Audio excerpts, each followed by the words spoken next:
Today, we are gathered to commemorate, celebrate the 65th Chushi Gandru's existence. And we are very happy on this founding day, for the first time, MP James Maloney was able to participate. Therefore, thank you very much, James. This means a lot because the history of Dokam Chushi Gandru, if you look at the mainstream media, if you look at the mainstream education system, is not really talked about. And therefore, I think it is our duty, our responsibility of all of the descendants of Dokam Chushi Gandru's lineage, or I would say the responsibility that each and every one of us carry. And we need to be assertive because in the past, our forefathers, especially from Kham and Amdo, because the history does not just start from the 1958 June 16th.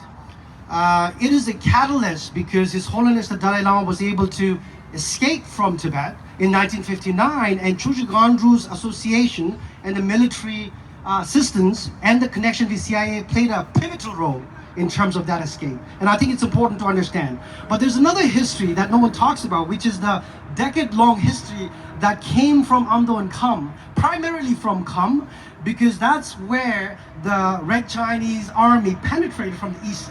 So geographically, that were the communities that were hard hit. And overnight, the monks had to disrobe and become fighters. Overnight, nomadic people had to give up their lives and become resistant fighters. Overnight, farmers had to give up their farming occupation and become a resistant army. Commoners rallied around this notion of saving our history, our country, our belief, our way of living. And organically, as the Chinese Communist Party and the so-called the PLO pushed the Dokam Chushi Gandru's army, it moved to the central, and that's where it united and became the three provinces where everybody came together. So we must double click on the history, and history is a great predictor of the future.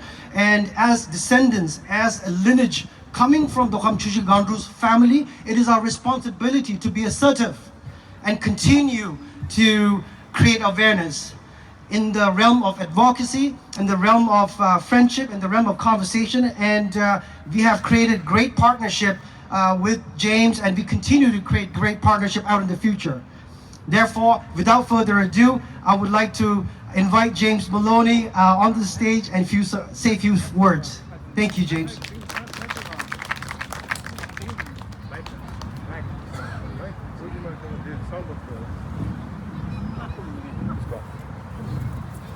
Thank you, Sonam. Look, he talks about the importance of history and the importance of understanding the past as a predictor of the future. He couldn't be more right. But first of all, let me say it's an honor to be here today, as it is every time I stand before this community, whether it's here or at the Cultural Center in Etobicoke. Myself, Arif Farani, my colleague in Ottawa, we stand with you at all times. Today's celebration, this 65th anniversary of Chushi Gandru, is incredibly important. And I want to acknowledge my friend we met last year, our MP from Dharamsala, Gao Lobsang Fende. I was in Washington last June, and we had occasion to meet. I want to say, sir, thank you for allowing me to be part of this community. Thank you for being here today, and thank you for all that you do. Look, celebrating 65 years of something that was powerful, it was moving, it was important, it was adaptive, as we just heard. This was a group of people who had to do something they never anticipated ever having to do. It was something they had to stand up and do something that was different than they never had to do. And they had to stand up and do something they never wanted to do. But you know what? They did it, and they got it done. The Dalai Lama was moved. What happened 65 years ago needs to be celebrated, needs to be remembered, and that's why it's so important to be here today, and I'm so honored to be part of it. Look, that tradition, that sense of encouragement and adaptiveness and hard work carries on today. Tibetan community in the 70s and 80s were welcomed to Canada, you had to adapt, you had to change, you had to transform, and you had to continue the fight. And you see that in the spirit of the community today and every day.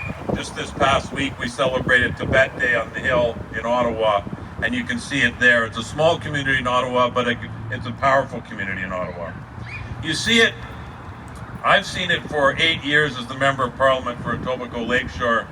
Our current TCC president here, I want to thank him for his hard work.